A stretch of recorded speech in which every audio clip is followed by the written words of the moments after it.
Hello dear students, welcome to the lecture series of Object Oriented Programming.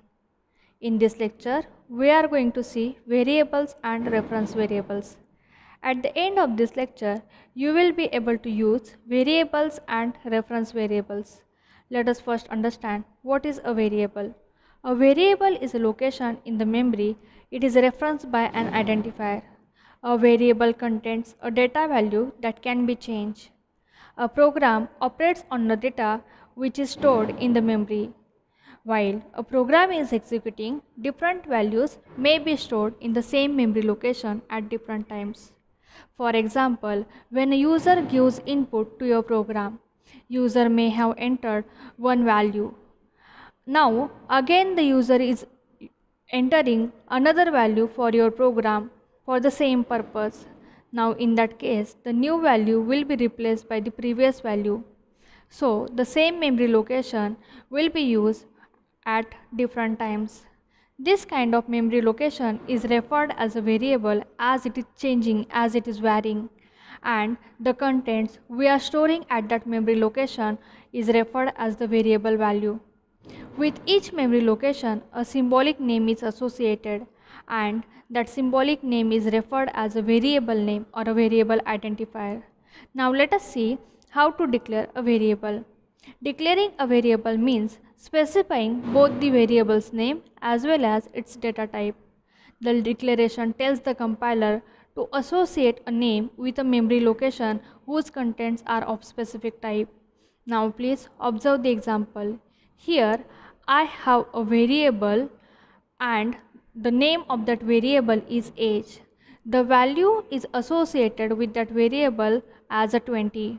Now as I have a integer data type of that variable, the memory of 2 bytes will be reserved for that variable, and the value, that is 20, will be stored at that 2 bytes of memory location.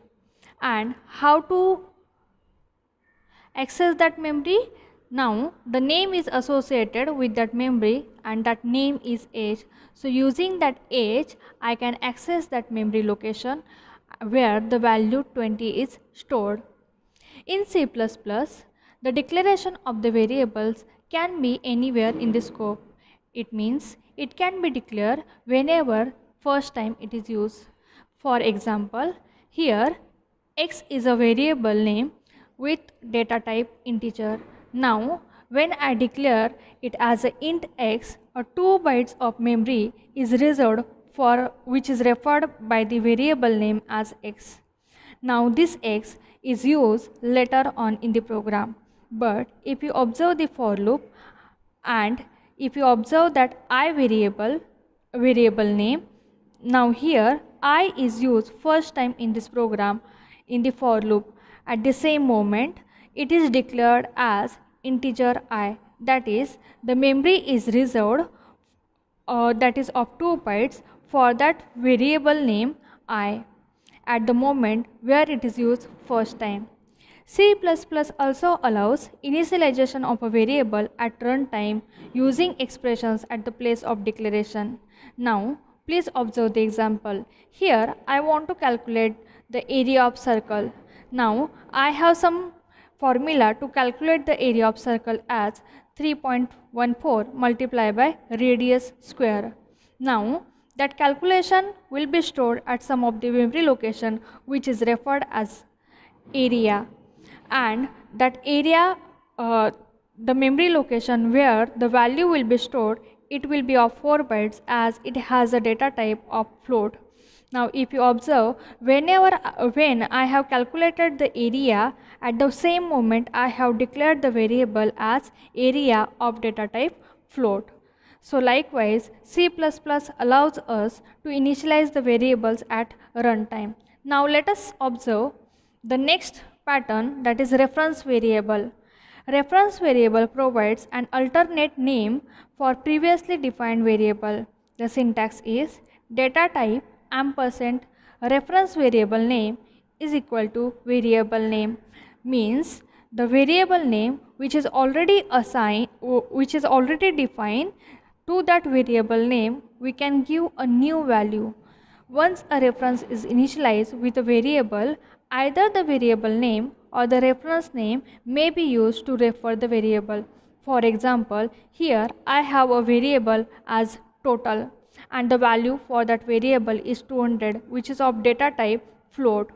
Now, if you observe the second statement, that is float ampersand sum is equal to total. Here sum is the reference variable name for the variable total, which is already defined variable.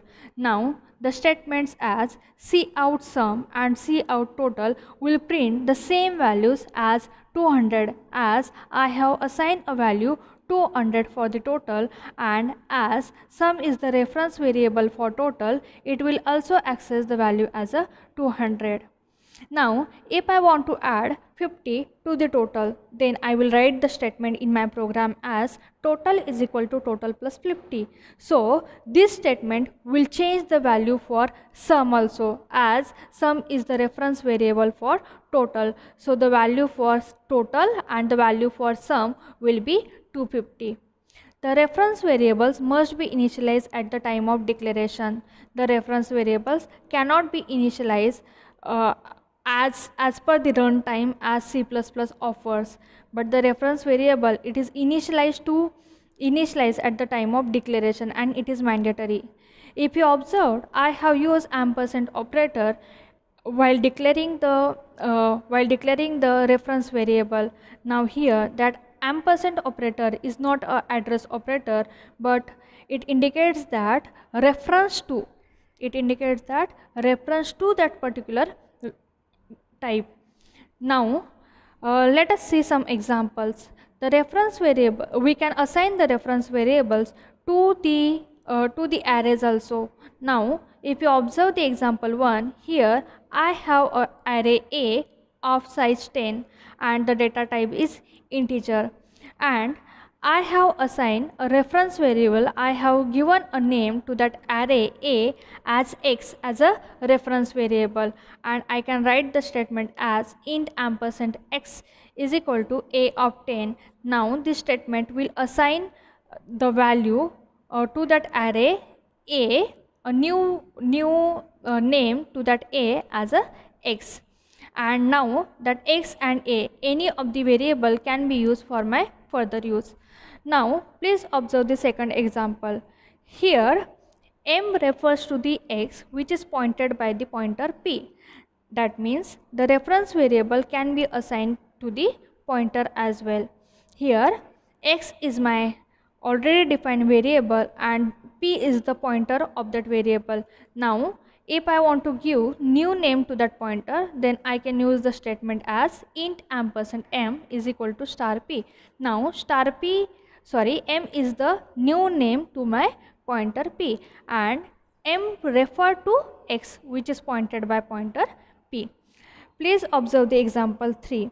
Now in this example, it creates an object with the value 50 and it gives the name to that value 50 as a n. It is a static reference variable. I hope you are clear with the reference variable and how to declare the variable. We will meet in the next lecture with the new concept. Thank you.